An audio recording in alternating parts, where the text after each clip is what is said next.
Salut à tous, j'espère que vous allez bien et que tout se passe mieux pour vous. Comme d'hab, vidéo sur l'actualité, j'espère que ça vous a plu, j'espère que ça vous plaira, enfin, vous me direz c'est la deuxième que je fais. Et surtout, là maintenant je le dis ouvertement, n'hésitez pas à commenter, liker, à vous abonner et à partager.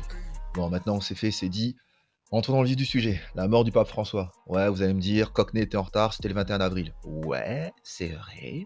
Et alors?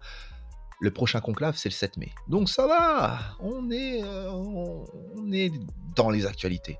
Mais surtout, pourquoi j'en parle? Parce qu'en fait, récemment, j'ai vu que notre cher président Emmanuel Macron avait rencontré certains cardinaux afin d'influencer les votes pour le futur conclave qui se tiendra justement mercredi 7 mai, qui élira le prochain pape. Bah, c'est à ça que ça sert un conclave. C'est des cardinaux qui se réunissent dans une salle et ils votent pour le prochain pape. Tant que le futur pape n'est pas élu, bah, ils n'ont pas le droit de sortir. Et par exemple, lorsque il y a un vote qui n'est pas concluant, vous verrez de la fumée noire s'élever vers le ciel. Ça veut dire que bon, bah, les gens n'étaient pas d'accord, ou il y a personne qui s'est vraiment détaché. Et s'il y a quelqu'un qui, il y a quelqu'un qui remporte les suffrages, ben, vous verrez de la fumée blanche. Et là, ça veut dire que Habemus Papam, comme on dit. Bref, comme je le disais justement, le conclave est là pour élire l'évêque de Rome. Parce que c'est ça le titre du pape, l'évêque de Rome. Ouais, vous allez me dire pourquoi Rome, pourquoi évêque? Ben, regardez ce que c'est un évêché, c'est très simple. Et regardez le symbole de la papauté, les doubles clés, c'est par rapport à Saint-Pierre, parce que le Saint-Pierre est le premier évêque de Rome, et la triple couronne, désolé, je ne me rappelle plus. En tout cas, c'est le siège de l'église apostolique et romaine. C'est ça le nom de l'église catholique, pour ceux qui ne savent pas faire la différence, parce qu'en fait, les gens, les non, ça c'est un truc que je dis souvent à tous les chrétiens. Vous savez que les non-chrétiens, ils savent pas faire la différence. Eh ben, sachez qu'en fait, le pape, c'est juste le chef des catholiques romains. Et vraiment, ça c'est très précis. Vraiment, l'église apostolique, catholique et romaine. Et auparavant, pourquoi on dit apostolique? C'est par rapport aux apôtres. Parce qu'auparavant, il y avait 5 sièges apostoliques, si je dis pas de bêtises. Alors, de mémoire, attention là, vous allez voir si je suis bon. Normalement, c'était Rome, bien évidemment, Antioche, Alexandrie, Jérusalem et Constantinople. Bah, le problème, c'est que Antioche, Alexandrie et Jérusalem à l'époque, c'était les Arabes qui ont foutu le bordel. Non, non. Là, je parle des conquêtes arabes. Rien à voir avec un autre sujet. Et puisque Antioche c'est actuellement en Syrie, Alexandrie, c'est en Égypte, et Jérusalem, c'est compliqué. C'est très compliqué. Nous n'en parlerons pas aujourd'hui. Constantinople. En fait, Constantinople, il n'y a pas eu d'apôtre là-bas réellement. C'était juste le siège impérial. Et ben, maintenant, ça s'appelle Istanbul. Je pense que vous avez compris la suite de ma réflexion. Voilà. Et à la fin, bah, il restait que Rome. Donc, c'est pour ça que le pape il s'est dit ouais, c'est moi le patron. Enfin, non, à la fin, il restait Constantinople et Rome. Et bah, après, bah, Constantinople est devenu Istanbul et le pape il a fait ah non, mais vous avez vu, j'ai la suprématie sur l'église. Mais non, les orthodoxes et tout ça, c'est trop compliqué à vous raconter. Quoi qu'il en soit, pour les non-chrétiens, il y a 3 grandes familles du christianisme, les cathos, les protestants et les orthodoxes. C'est les 3 grandes familles. Après, le reste, c'est des sous-variantes. C'est un délire. Franchement, c'est un gros délire.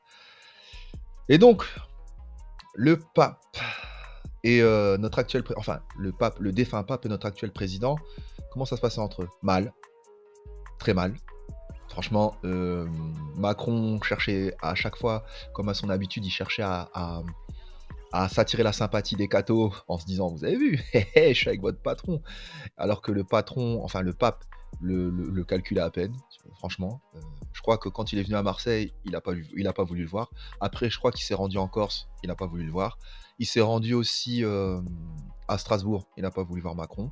Donc tu vois, plein de fois il a laissé le pape en vue, quoi, tu vois, et Macron il était en mode ah, viens faire une photo avec moi, François, s'il te plaît, j'ai envie d'avoir le vote des cathos. Oui, les cathos. Et il y a aussi ma femme qui est croyante, enfin, croyante ou pratiquante. Il y a ça aussi, hein, croyant et pratiquant sont deux choses totalement différentes. Hein. Et ouais, c'est comme ça. Le souci, c'est que, et là je vais parler à l'échelle française, même à l'échelle occidentale plutôt. Autant à gauche, les partis libéraux ou de gauche, voilà, on va dire ça comme ça, Les partis, et quand j'entends libéraux, j'entends plus, liberté, sociale ou sociétale, OK? Les partis de droite ou libéraux économiques. Voilà. Et les partis d'extrême droite, bon, honnêtement, est-ce que j'ai besoin de vous détailler? Vous allez me dire les partis d'extrême gauche.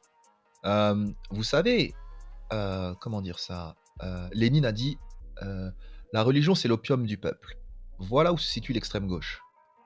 Si tu es à l'extrême gauche et que tu es croyant, vraiment revois tes bases. Et donc autant à gauche qu'à droite, ben, le pauvre, ben, il recevait des pluies de reproches, un truc de ouf. À gauche, ben, en fait, on lui reprochait quoi? On lui reprochait, le fait de la vision qu'il avait sur les homosexuels. Non, c'est pas drôle, mais bon, vous saisissez le paradoxe. On lui reprochait, le fait qu'il refusait l'IVG, le fait qu'il ne prônait pas forcément la contraception pour éviter la propagation des MST et des IST. Si on peut voir par exemple des ravages que peuvent faire les maladies sexuellement transmissibles, ben, dans des bleds comme l'Afrique, où franchement, je peux vous garantir que si vous écoutez les recettes de l'ancien président Jacob Zuma, vous n'allez pas en croire vos yeux et vos oreilles. Et que lui reprocher la droite et les conservateurs, en l'occurrence droite et extrême droite? Ben, en fait, enfin, libéraux économiques et conservateurs, droite et extrême droite. Ils lui reprochaient, grosso modo, d'être woke. C'est ça qui est fort avec eux. Dès que tu vas pas dans leur côté de leur côté, tu es woke. Tu es woke. Ils lui reprochaient, le dialogue interreligieux. Ils lui reprochaient, de ne pas être assez combatif et tout ce qui va avec. Mais rassurez-vous, je vais vous sortir quelques arguments qui vont justement battre en brèche les arguments à la con des 2 côtés, je trouve. Parce que franchement, il faut qu'ils saisissent la situation dans laquelle se trouvait, le défunt pape François, quoi. Et parce que franchement, en fait, pour ma part, ce que je me dis tout le temps, je fais: «Putain, les occidentaux», et j'en parlais une fois, sur la radio de Maxon, à qui je passe le bonjour justement, Maxon, dédicace, yeah. En fait, ce que n'ont pas compris les occidentaux, autant à droite qu'à gauche, qu'à l'extrême droite, en fait, ce qu'ils avaient pas compris et ce qu'ils comprendront jamais, je pense, c'est que le pape, bah, il s'adressait pas à eux, quoi. Bah oui, bande de cons. Il s'adressait pas à vous, il s'adressait à son public, en l'occurrence, le monde dans sa globalité et plus spécifiquement, ben, les pays catholiques du sud global. Je vais vous sortir des cartes à l'appui, comme ça vous allez voir que je dis pas des bêtises, parce que en fait, le christianisme et l'Occident, ça fait, enfin du moins le catholicisme et l'Occident, ça fait longtemps que bon, le divorce est entamé, hein. Je crois qu'en France, c'est environ 28% des personnes, 28% des Français se considèrent comme étant athées. 28%, c'est énorme. En Espagne, je crois que c'est à peu près 30%, quelque chose comme ça. Là, on est dans un délire, là, tu vois, c'est comme disent certains, les racines judéo-chrétiennes, hein, la fenêtre, OK. Et dès qu'on voit ça, en fait, dès que vous voyez, je vais vous montrer les cartes, je vais vous montrer les cartes en animation, en montage. Et franchement, en voyant ces cartes, vous croyez quoi? Vous croyez quoi, les gars? Franchement, vous feriez quoi à sa place? Vous adresseriez à un public qui vous calcule à peine et de moins en moins? Ou vous vous adresseriez à ceux qui daignent vous écouter? Franchement. De plus, le mec a compris qu'il fallait parler aux autres religions. Parce qu'il a compris que dans certains pays, dans certaines régions du monde, je vais vous les citer, hein, dans des régions du monde comme la Thaïlande, dans des régions du monde comme la majorité de l'Afrique subsaharienne, notamment en Afrique équatoriale, comme la Centrafrique, comme le Tchad, comme la Tanzanie, dans des pays comme ça, les religions coexistent. Alors si le mec s'amuse à sortir des âneries en mode vos religions c'est de la merde, il y aura des répercussions dans ces pays-là. Il y aura des répercussions. Donc, il ne peut pas s'amuser à faire n'importe quoi. Et c'est pour ça qu'en fait, il a prôné un dialogue interreligieux. Pour montrer clairement que l'Église catholique, c'était une Église mondiale. C'était une Église qui représentait le monde et donc qui s'ouvrait au monde. Et qui laissait rentrer le monde dans l'Église. Enfin, pas le monde sur le plan religieux, mais le monde sur le plan humain. Et justement, et c'est là où je veux en venir, ben, François, pour ma part, je considère que c'est le pape qui a non seulement il l'a compris, mais c'est le pape qui symbolise vraiment la mondialisation de l'Église catholique. Vous allez me dire: «Oh Cockney, tu dis des conneries». Non. OK, d'accord, il y a eu Vatican II et Vatican II, je le répète, c'est pas Jean-Paul II. Non, c'est Jean 23.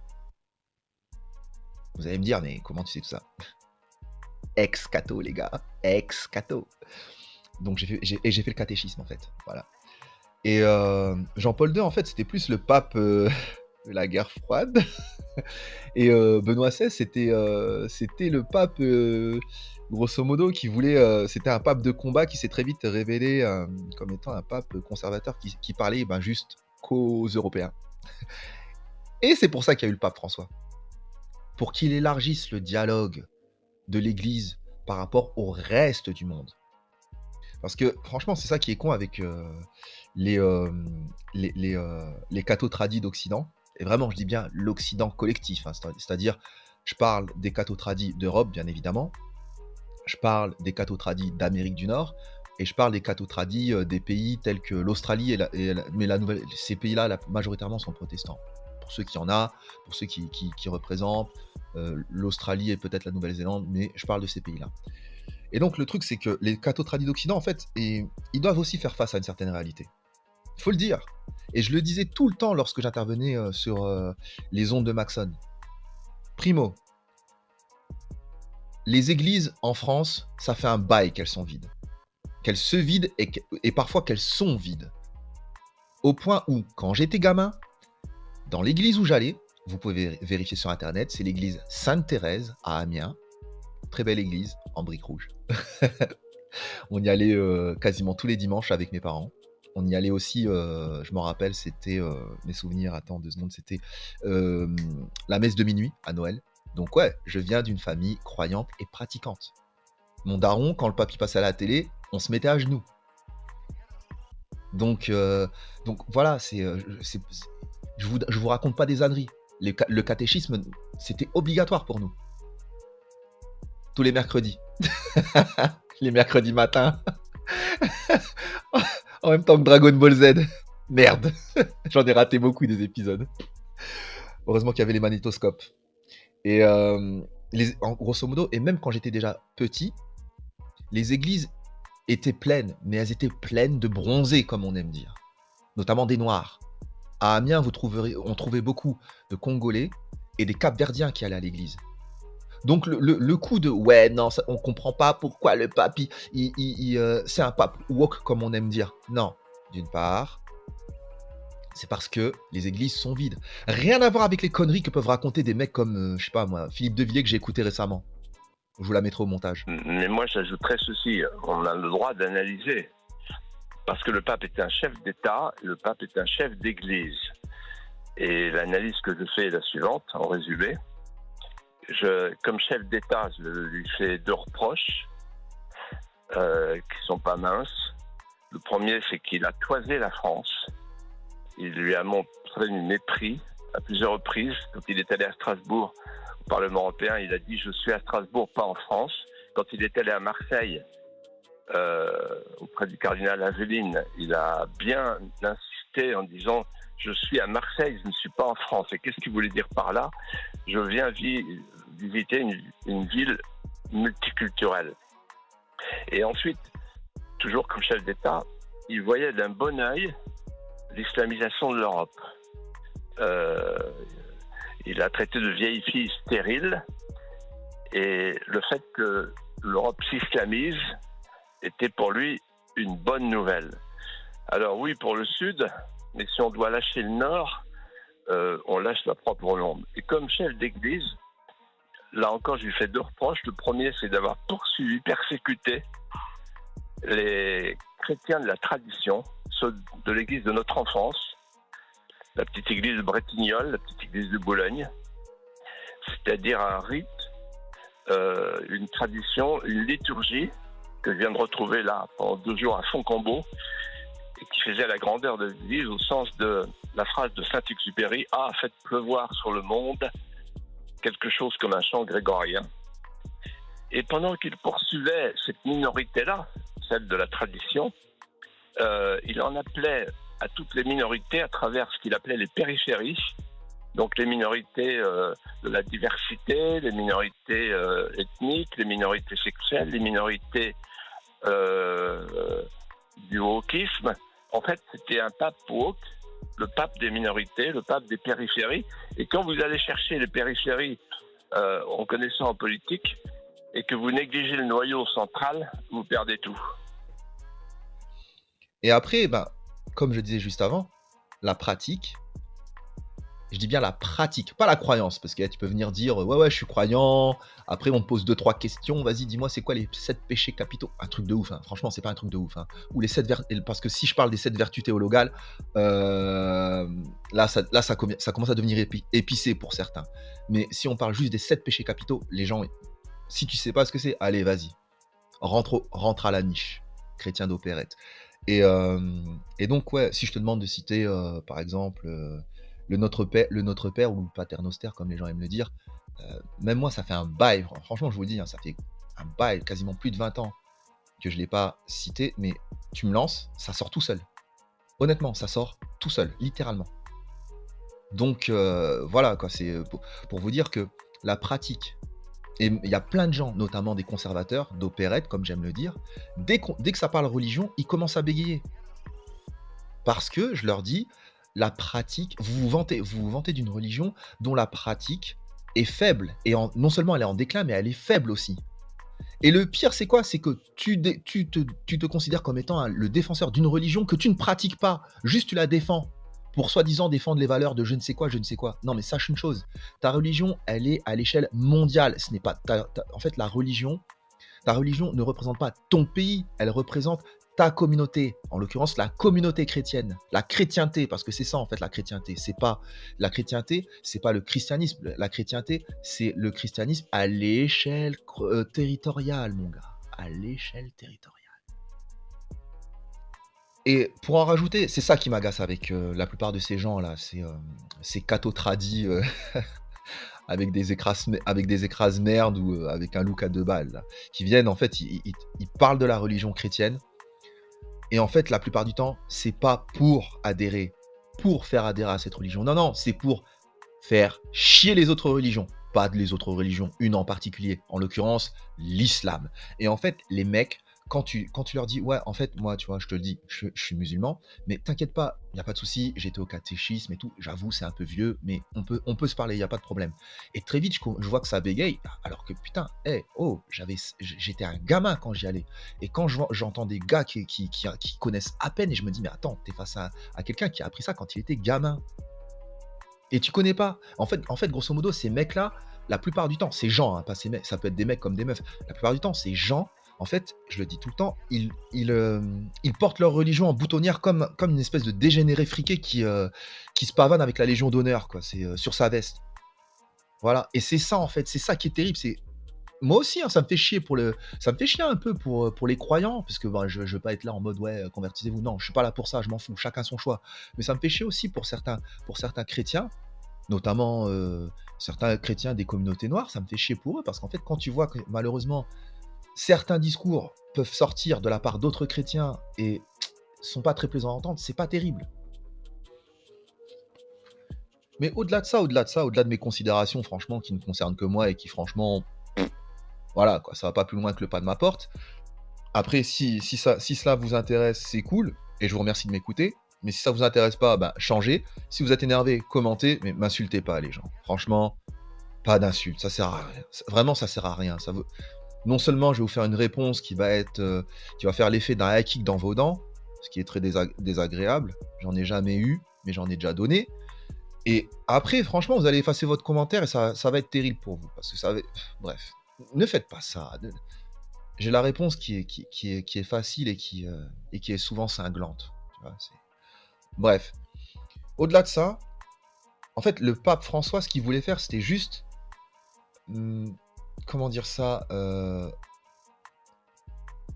montrer, voilà, il voulait aussi montrer, dans le même temps, tu vois, non seulement il voulait s'adresser aux chrétiens du Sud global, mais il voulait aussi montrer, et c'est pour ça qu'en fait, les chrétiens d'Occident, ils l'ont mauvaise. Faut le dire, ils le kiffaient pas. Ils le kiffaient pas, faut le dire. Pas tous, mais majoritairement, ils le kiffaient pas. Notamment les hommes politiques ne le kiffaient pas. Pour quelle raison? Parce qu'en fait, ils montraient souvent aux chrétiens d'Occident, de l'Occident collectif, juste un truc très simple. Les fondamentaux du christianisme. Les fondamentaux du christianisme. En l'occurrence, l'humanisme, la fraternité et la vie, en fait. La vie et aussi on peut, ce à quoi on peut aussi rajouter la paix. Mais bizarrement, quand en fait tu regardes vraiment, prenez quelqu'un qui se réclame comme étant un bon chrétien. Regardez les valeurs que je vous ai citées. Vraiment, c'est des valeurs qui sont cardinales. Vous pouvez me dire ce que vous voulez. Dans le Nouveau Testament, c'est ce qui est mis en avant. Dans le Nouveau Testament, c'est ce qui est clairement mis en avant. Le côté fraternel, le côté humain, le côté vital, le côté pacifique du christianisme. Tout ce que vous voulez. C'est ce qui est mis en avant. Ni plus ni moins. Le problème, c'est que lorsque vous discutez et que vous voyez quelqu'un qui se vante, qui se part de cette religion, et quand vous le voyez agir, très simple, hein, on peut voir les gens, peu importe la personne, peu importe le bord politique, qui vient, qui dit, il y en a marre des migrants, allez, ciao la fraternité, bye bye. Tu vas me dire, ouais, mais c'est peut-être pas forcément des chrétiens, ça reste des humains. Si tu es humaniste, tu t'en fous de la couleur de peau, tu t'en fous de la religion, en fait. Mais c'est à partir de là, justement. C'est que, et si, malheureusement, tu commences à prendre en compte certaines choses de ces choses-là, pardon, bah c'est que au niveau des fondamentaux, t'as merdé. Et que t'es pas un si bon chrétien que ça. Et si t'es pas. Ou si tu me dis, non, mais je suis un bon chrétien, je vais à l'église. Malheureusement, dis-toi une chose alors. C'est que t'es pas une si bonne personne que tu le penses. Soit l'un, soit l'autre. J'espère plutôt que t'es pas un si bon chrétien. Parce que si t'es pas une si bonne personne, t'auras beau faire ce que tu veux. Tu sais, comme je dis souvent, un singe avec un costard Gucci, ça reste un singe. Ça en fera pas un ministre. Et le truc, c'est ce qui est assez marrant, c'est que, comme je vous l'ai dit, le pape François, il a rappelé des fondamentaux simples du christianisme. Simples. Simples. Et c'est la chose que je constatais quand j'allais à l'église. Et c'est aussi l'une des... Je vais pas rentrer dans les détails, mais c'est aussi l'une des raisons qui a fait que j'ai tourné le dos au christianisme. Pas les causes fondamentales, non, cette espèce de dichotomie que l'on voit chez beaucoup de chrétiens. Je ne dirais pas lesquels, mais beaucoup de chrétiens. Et entre vraiment les valeurs que prône cette religion et comment cela se matérialise dans la vie de tous les jours. C'est pas terrible. Et oui, vous allez me dire, chez les musulmans, c'est la même. Ouais. Bah après, que vous voulez que je vous dise. Je vais pas me convertir au judaïsme, c'est bon. Sinon, ça ferait un peu chelou de faire le grand chelem de toutes les religions. Ça veut dire que je serais un peu instable. Mais sauf que, ouais, comme je le disais, bah, le pape François, il s'est fait défoncer, quoi. De partout. De partout, comme je vous l'ai dit juste avant. Soit on lui reprochait d'être contre l'euthanasie, j'ai oublié ça, d'être contre l'euthanasie, d'être contre... Bah oui, quand t'es pour la vie, mon connard, t'es contre l'euthanasie, qui est une forme de permis de tuer, ou de permis de donner la mort, d'être contre l'IVG, c'est pareil, d'être contre le baptême des homosexuels, le mariage des homosexuels. Je suis désolé, mais en fait, souvent, quand il y a deux homosexuels qui vont dans un lit, ce qui en ressort, ça finit rarement dans une poussette. Donc voilà. Là, c'est les critiques que souvent les libéraux classés à gauche lui faisaient. Le mec, il a eu des mots très forts et très durs contre les dirigeants européens qui laissaient mourir dans la Méditerranée des clandestins venus d'Afrique du Nord ou d'Afrique subsaharienne. Bienvenue, on appelle ça être humain, faire preuve d'humanisme et de fraternité. Dès qu'il est arrivé, le mec, il a dit, ouais, c'est pas normal que l'église ne soit pas à son image. C'est-à-dire, normalement, l'église, elle doit être pauvre. C'est pas normal que l'on voit des cardinaux qui se fassent conduire dans des Mercedes. Ce qui est tout à fait vrai. Donc, et là, je parle des critiques que les conservateurs n'appréciaient pas. Parce qu'en fait, ils voulaient juste se montrer humains vis-à-vis de ses frères chrétiens qui n'avaient pas forcément la même couleur de peau que lui. Parce que, ouais, un petit truc au passage. Lorsque l'on parle des chrétiens d'Orient, discutez avec un mec plutôt classé à droite ou non, conservateur. Le mec, lui, dans sa tête, tu lui dis chrétien d'Orient, il croit que ce sont des blancs aux yeux bleus qui habitent en Orient. Il sait pas que c'est des mecs qui ressemblent à Tarek Aziz. Oui, Tarek Aziz, ancien ministre de Saddam Hussein, qui était chrétien, un chaldéen. Donc, tu vois, c'est ça que le pape François voulait mettre en avant. Des valeurs simples. Sauf que, bah, comme je l'ai dit, non seulement il s'est fait défoncer la gueule, mais on l'a relégué au fond de la table, tu sais, comme un peu le papy gâteux là, qui est bon pour aller à l'EHPAD, le mec qui va te balancer deux trois punchlines qui vont faire mal et toi tu vas venir, tu vas lui taper sur l'épaule en disant: «Mais oui papy, mais oui, prenez des gouttes, allez, allez, allez, allez, c'était sympa de vous voir, il est temps d'aller dormir» et voilà quoi. Et le pire, c'est que à peine le mec était aussi froid que la température extérieure, que ces enfoirés, ces fils de bâtards de journalistes étaient déjà là à parler de sa succession. Putain de merde. Vraiment, c'est c'est vraiment des enfoirés. Il y a pas à dire. Les mecs, ils seraient prêts à vendre leur mère, quoi. Limite à vendre leur mère en tranches pour avoir un article de qualité qui fasse les gros titres. Et apparemment, contrairement à ce que disait Philippe de Villiers, franchement, j'ai toujours apprécié entendre Philippe de Villiers parler parce qu'en fait, je me dis, est-ce qu'il est vraiment intelligent cet homme? Quand j'entends sa voix, je me dis, ah, je sais pas, j'ai un doute. Bref. Et je disais, apparemment, le favori des conservateurs français, ben,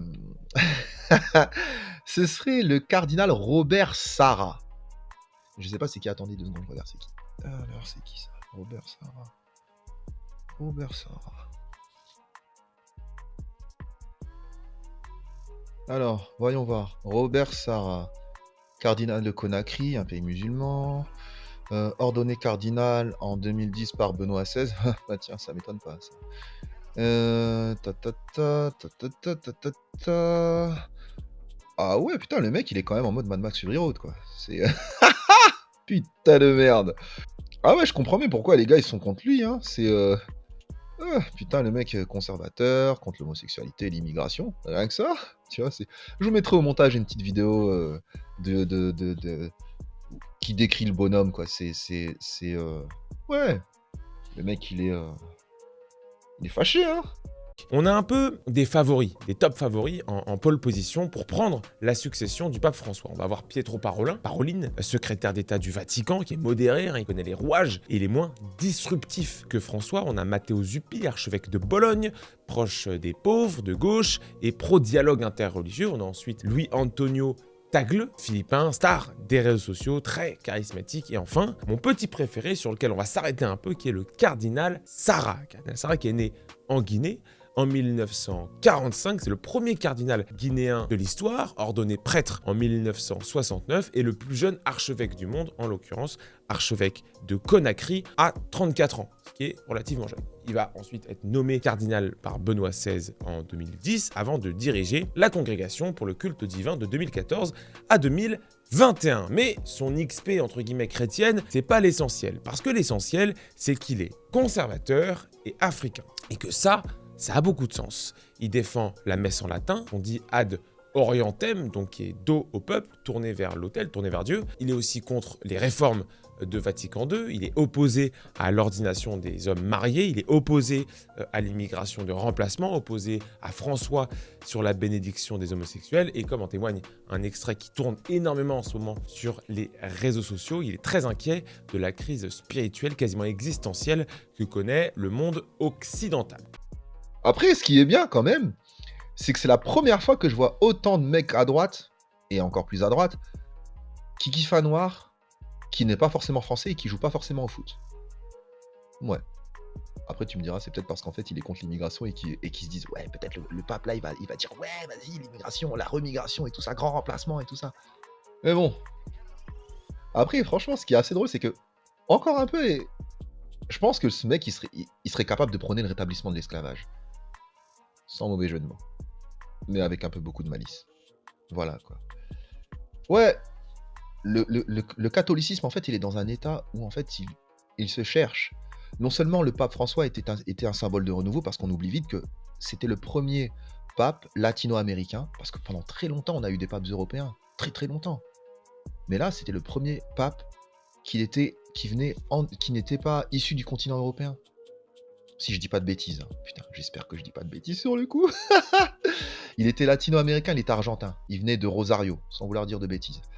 Et forcément, les prochains, ils se disent, ouais, il faut que ce soit un pape qui vienne d'ailleurs. Ce qui est logique, parce qu'en fait, là où l'église catholique, elle est vraiment vigoureuse et très forte, c'est dans le reste du monde. En l'occurrence, en Amérique latine, en Amérique centrale et en Afrique. notamment équatoriales. Franchement, comme j'ai pu le voir au Congo, franchement, si tu veux te faire, si tu aucun talent et que tu pas d'avenir, fonde une église. Il y a moyen, il y aura moyen de t'en sortir histoire de détrousser quelques personnes, enfin deux, trois gogos. Mais le souci, c'est quoi? C'est ce que je crains quand même pour ces fameuses personnes qui sont pour Robert Sarah, c'est que Robert Sarah, il est à l'image du christianisme en dehors de l'Occident. Vénère. Vénère et conservateur. À un point, et ça confirme un point que je dis tout le temps, les immigrés, les bronzés, sont conservateurs de base. Parce que sur le plan des mœurs, c'est conservateur, vraiment, en grande majorité. Et le truc, c'est que si ils choisissent un cardinal qui est issu du Sud global, là, il y a de fortes chances que ce soit pour envoyer un message conservateur. Et beaucoup plus conservateur que ces gens le pensent, parce que ces mecs-là, ils sont marrants, ils sont là, ils font « Ouais, lui, c'est notre favori ». Mais le mec, il va juste leur dire « Vous allez à l'église ?» Goutte de sueur. Je ne sais pas. Ben, mon ami, avant de te considérer comme étant chrétien, va à l'église. Parce que si c'est pour aller à l'église 3 fois dans ta vie, en l'occurrence le baptême, le mariage et l'enterrement, t'es un chrétien d'opérette. Voilà, quoi, ni plus ni moins. Tu auras juste un pendentif Saint-Christophe ou Sainte-Anne ou la Vierge Marie. Tu restes un chrétien d'opérette, quoi. Et donc le truc, c'est ça. C'est que ils n'ont pas trop le choix. Ils n'ont pas trop le choix dans la mesure où, en fait, non seulement le catholicisme est pris d'un côté par, faut le dire, hein, sur certains terrains, par différentes religions qui sont plus charismatiques que le catholicisme. Désolé si ça froisse certains, mais c'est un fait. Des religions telles que l'évangélisme, telles que l'islam, mais pas n'importe quel islam. L'islam barbudo, vous savez, les barbudos. Bref. Et je pense que ce que je peux recevoir de l'islam, c'est que sa fidélité à la prière. Quand j'étais jeune prêtre, quand j'entendais le muezzin appeler à la prière à 4 heures du matin, je me disais, mais toi, tu dors encore? Lève-toi. Alors, je pense que l'islam peut nous rappeler que Dieu ne peut pas être rejeté dans la société. Il doit être présent. Il doit nous réveiller chaque matin. Le prophète Isaïe dit, la parole de Dieu me réveille chaque matin.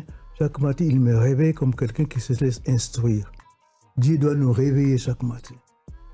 Et moi, j'ai beaucoup appris en Guinée que l'importance de la prière, par cette fidélité des musulmans, à toutes les heures où ils doivent prier, ils s'arrêtent pour prier. Il fut un temps, c'était les religions orientales telles que le bouddhisme, mais maintenant, c'est plus à la mode. Mais c'est ça, parce que vous allez me dire, ouais, mais non, si, regardez, le nombre de fois où moi je me fais accoster dans le métro par des jeunes noirs qui viennent et qui me disent « Salut, comment tu t'appelles ?» Et je leur dis « Marcel », c'est pas mon vrai nom. Et ils me disent « Marcel, est-ce que tu as déjà croisé Jésus ?» Je leur dis « Ouais ». Après, ils me disent « Est-ce que ça te dirait de recroiser Jésus ?» Je leur dis « Non ». Pour quelle raison? J'ai croqué à Allahu Akbar. Une bonne part de Allahu Akbar. Bon, là, ils s'en vont. Voilà. Les plus chiants, ils disent « Dis-nous la vérité que Allah t'a apportée. » Et là, je leur dis « C'est quoi? Il y a un truc qui m'a dit, c'est que je vais être en retard pour rentrer chez moi. » Mais l'église catholique, elle est débordée par les différentes religions charismatiques, notamment l'évangélisme et l'islam. Faut le dire, faut le reconnaître. Et donc, elle a besoin de faire passer un message. Avec le pape François, elle a fait passer un message de fraternité. Ça a moyennement marché. Ça a marché dans le sens où il a été écouté dans des régions du monde, mais il n'a pas été. Mais les Européens ont dit « Oh putain, merde, en fait, le mec, il nous bâche un peu. » Bah oui, connard. Bah oui, mon con. Parce que lorsque tu viens, tu prônes des valeurs que tu n'appliques pas dans la vie de tous les jours, tu t'attends à quoi? À être applaudi. Tu vas être bâché. Tu vas te faire bâcher quasiment tout le temps. Eh oui. Après, vous me direz « Ouais, le pape, sa parole, elle sert pas à grand-chose. » C'est vrai, il fut un temps, le gars, il pouvait excommunier un roi de France, et les rois de France, ben, ils pétaient un câble. Ils disaient « Oh putain, s'il te plaît, non, m'excommunie pas, c'est la merde. » Mais là, aujourd'hui, le pape, là, il excommunie Macron. Le gars, il s'en branle. Franchement, il s'en branle comme sa dernière crotte de nez. Donc voilà. Les catholiques sont face à un défi. Un défi qui est... Le défi, je ne saurais le dire, mais je dirais plus qui est de... Et je pense, ouais, voilà, que le pape François, il a voulu faire quelque chose. Il s'est aperçu de la mondialisation. Et il a voulu amener une dimension morale à cette mondialisation. Parce qu'en fait, si vous regardez bien, la mondialisation, ou du moins la globalisation, je préfère l'appeler comme ça, elle a un côté culturel qui est fort, notamment qui va vers l'uniformisation. Elle a un côté économique qui est plus qu'évident. Elle a un côté politique qui est remis en question. Mais, sur le plan moral, il y a moyen de faire quelque chose. Parce que, autrement, si c'est par le féminisme, le LGBTisme que vous voulez prôner la mondialisation, je vous le dis tout de suite, les gars, ne faites pas ça en Afrique, ne faites pas ça en Amérique latine, ne faites pas ça en Asie. Le succès ne risque pas d'être garanti. Et votre sécurité physique ne risque pas d'être garantie. Je vous le dis tout de suite. Et c'est ça qu'il a voulu apporter. Non seulement en créant des ponts avec les autres religions, mais aussi en montrant aux Européens, aux Occidentaux, aux chrétiens blancs, que le christianisme, ça ne leur appartenait pas. Ce n'était pas leur propriété à eux. C'est la propriété du monde, de tous les autres chrétiens du monde, les autres croyants du monde, quelle que soit leur couleur de peau. Je pense que c'est ça. Mais bon, en élisant un mec comme le cardinal Sarah, là, ça va être du christianisme de guerre. Et je pense qu'à ce petit jeu, ça va mener à rien, dans le sens où pour faire la guerre, il faut des effectifs.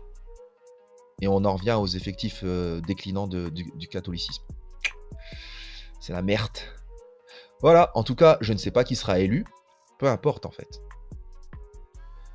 Je pense que c'est l'Église catholique doit comprendre que dans ce début de 21e siècle, puisqu'on est encore qu'au début, on est déjà au premier quart, tiens, voilà, on est au premier quart du 21e siècle, elle peut apporter quelque chose. Mais quoi? C'est ça le truc. Un message d'ouverture, de fraternité, la main tendue, ou un message de conquête? Un christianisme conquérant, charismatique, fortement prosélyte. À eux de voir. Bref, c'était tout pour mes informations et ma revue d'actualité. Je vous laisse et portez-vous bien et à très bientôt. Au revoir.